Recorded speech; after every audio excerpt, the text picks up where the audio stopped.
جب جبرائیل علیہ السلام لوط علیہ السلام کے یہاں مہمان بن کر ٹھہرے اور قوم لوط نے ان کے گھر کا گھیراؤ کر لیا تو حضرت جبرائیل نے ان لوگوں کے منہ پر اپنا پر یوں مارا کہ وہ سارے لوگ اندھے ہو گئے۔ اس کے بعد قوم لوط کے علاقے کو اپنے پروں پر اٹھا لیا جو 5 شہر پر محیط تھا اور انہیں زمین پر پٹک دیا۔ جب زکریا علیہ السلام نے اللہ سے اولاد کی دعا مانگی تو جبرائیل علیہ السلام ایک خوبصورت جوان کی شکل میں ان کے پاس آئے اور انہیں ایک نیک و صالح اولاد کی خوشرنجی دی۔ حضرت عیسیٰ علیہ السلام کی پیدائش بھی جبرائیل علیہ السلام کے کلمہ کن سے ہوئی۔ مختصر یہ کہ پیغمبروں کے واقعات میں حضرت جبرائیل علیہ السلام کا ایسا کردار ہے گویا آپ نے دنیا کی تاریخ کو بدل ڈالا۔ تمام نبیوں کے پاس حضرت جبرائیل انسانی شکل میں آتے تھے، لیکن آخری نبی حضرت محمد صلی اللہ علیہ وسلم نے حضرت جبرائیل کو ان کی اصلی حالت میں دیکھا ہے۔ جبرائیل امین اور حضور صلی اللہ علیہ وسلم کی پہلی ملاقات کا واقعہ نہایت ہی دلچسپ ہے۔ دراصل حضور کو تنہائی پسند تھی اور آپ غار حرا میں جا کر عبادت کیا کرتے تھے، لہٰذا ایک دن غار حرا میں آپ عبادت میں مشغول تھے۔ اس اثنا میں آپ صلی اللہ علیہ وسلم کے پاس ایک فرشتہ آیا اور کہا پڑھو۔ آپ نے کہا میں پڑھ نہیں سکتا۔ فرشتے نے آپ کو سختی سے دبا دیا، پھر چھوڑ دیا اور کہا پڑھو۔ حضور نے کہا میں نہیں پڑھ سکتا۔ فرشتے نے دوسری مرتبہ دبایا، پھر چھوڑ دیا اور کہا پڑھو۔ حضور نے کہا میں نہیں پڑھ سکتا۔ تیسری دفعہ اس فرشتے نے آپ کو پھر دبایا اور چھوڑ دیا اور کہا اپنے اس پروردگار کا نام لے کر پڑھو جس نے انسان کو پیدا کیا۔ اس کے بعد آپ صلی اللہ علیہ وسلم گھر واپس آئے۔ آپ کا دل لرز رہا تھا۔ آپ اپنی زوجہ حضرت خدیجہ کے پاس آئے اور کہا مجھے کمبل اڑا دو، لہٰذا انہوں نے آپ کو کمبل اڑا دیا۔ جب آپ کی گھبراہٹ کچھ کم ہوئی تو آپ نے حضرت خدیجہ کو سارا واقعہ بتایا۔ اس کے بعد حضرت خدیجہ آپ صلی اللہ علیہ وسلم کو اپنے چچا زاد بھائی ورقہ بن نوفل کے پاس لے گئیں۔ ورقہ ان لوگوں میں سے تھے جو موحد تھے اور اہل مکہ کے شرک و بت پرستی سے بیزار ہو کر نصرانی ہو گئے تھے اور انجیل کا عبرانی زبان سے عربی میں ترجمہ بھی کیا تھا۔ وہ بہت بوڑھے اور نابینا ہو چکے تھے۔ حضرت خدیجہ نے ان سے کہا کہ بھائی جان آپ اپنے بھتیجے کی بات سنیے۔ ورقہ بن نوفل نے کہا کہ بتائیے آپ نے کیا دیکھا؟ حضور نے غار حرا کا پورا واقعہ بیان فرما دیا۔ یہ سن کر ورقہ بن نوفل نے کہا یہ تو وہی فرشتہ ہے جس کو اللہ تعالیٰ نے حضرت موسیٰ کے پاس بھیجا تھا۔ پھر ورقہ بن نوفل کہنے لگے کہ کاش میں آپ کے اعلان نبوت کے زمانے میں تندرست و جوان ہوتا، کاش میں اس وقت تک زندہ رہتا جب آپ کی قوم آپ کو مکہ سے باہر نکالے گی۔ یہ سن کر حضور نے فرمایا کہ کیا مکہ والے مجھے مکہ سے نکال دیں گے؟ تو ورقہ نے کہا جی ہاں، جو شخص بھی آپ کی طرح نبوت لے کر آیا لوگ اس کے ساتھ دشمنی پر کمر بستہ ہو گئے۔ وہ فرشتہ حضرت جبرائیل علیہ السلام تھے جو ہمیشہ نبی صلی اللہ علیہ وسلم کے حامی و مددگار بنے۔ نبی کی ہجرت ہو، جنگ بدر ہو، معراج کا سفر ہو یا کوئی اور موقع، ہر مقام پر جبرائیل امین نے نبی صلی اللہ علیہ وسلم کا ساتھ دیا۔ جبرائیل علیہ السلام اکثر ایک خوبصورت نوجوان دہیہ قلبی کی شکل میں آپ کے پاس آتے تھے اور اللہ کا پیغام سناتے تھے۔ ایک مرتبہ نبی صلی اللہ علیہ وسلم نے حضرت جبرائیل سے فرمایا کہ میں چاہتا ہوں کہ تمہاری اصل صورت میں تمہیں دیکھوں۔ انہوں نے عرض کی آپ بقیع غرقد میں فلاں تاریخ کو مجھ سے ملاقات کریں، لہٰذا آپ اس دن وہاں تشریف لے گئے تو حضرت جبرائیل نے اپنے پروں سے ایک پر پھیلا دیا جس سے آسمان کا افق بھر گیا، یہاں تک کہ آسمان کی کوئی چیز بھی نظر نہ آتی تھی۔ ایک روایت کے مطابق ایک مرتبہ رسول اللہ صلی اللہ علیہ وسلم نے حضرت جبرائیل سے پوچھا اے جبرائیل ذرا یہ تو بتائیے کہ آپ کی عمر کتنی ہے؟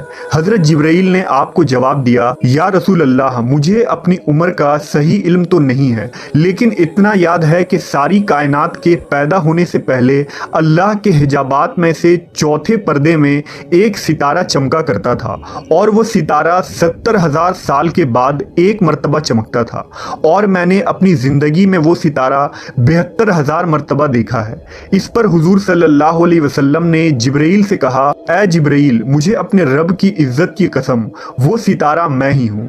اس روایت کو علی بن برہان حلبی نے اپنی کتاب سیرت حلبیہ میں نقل کیا ہے، لیکن اس کی کوئی سند نہیں ملتی، لہذا اکثر علماء اس روایت کو موضوع قرار دیتے ہیں۔ اللہ نے جبرائیل امین کو بے مثال خصوصیات اور بے انتہا طاقت و قوت سے نوازا ہے، لیکن اس کے بھی کچھ حدود ہیں۔ لہٰذا معراج کی رات جب نبی صلی اللہ علیہ وسلم سدرۃ المنتہا پر پہنچے تو حضرت جبرائیل وہیں رک گئے اور عرض کی کہ یا رسول اللہ، میں یہاں سے آگے نہیں جا سکتا، اگر میں ایک انگلی کے برابر بھی آگے بڑھوں تو جل کر خاکستر ہو جاؤں گا۔ انجیل و توریت میں حضرت جبرائیل کو گبریل کے نام سے ذکر کیا گیا ہے۔ کتاب دانیال اور لوکا میں حضرت جبرائیل کے متعلق تفصیلی ذکر موجود ہے۔ مشہور فلسفی ابن سینا نے حضرت جبرائیل کے ذات کے متعلق اپنی تحریر میں ایک لمبی بحث کی ہے اور یہ ثابت کرنے کی کوشش کی ہے کہ حضرت جبرائیل دیگر فرشتوں کی طرح نہیں، بلکہ انہیں روح کے ساتھ عقل بھی عطا کی گئی ہے جس کی کیفیت ماورا ہے۔ جبرائیل امین کے اندر وہ صلاحیتیں ہیں جو ایک عام فرشتے کے اندر موجود نہیں ہوتی۔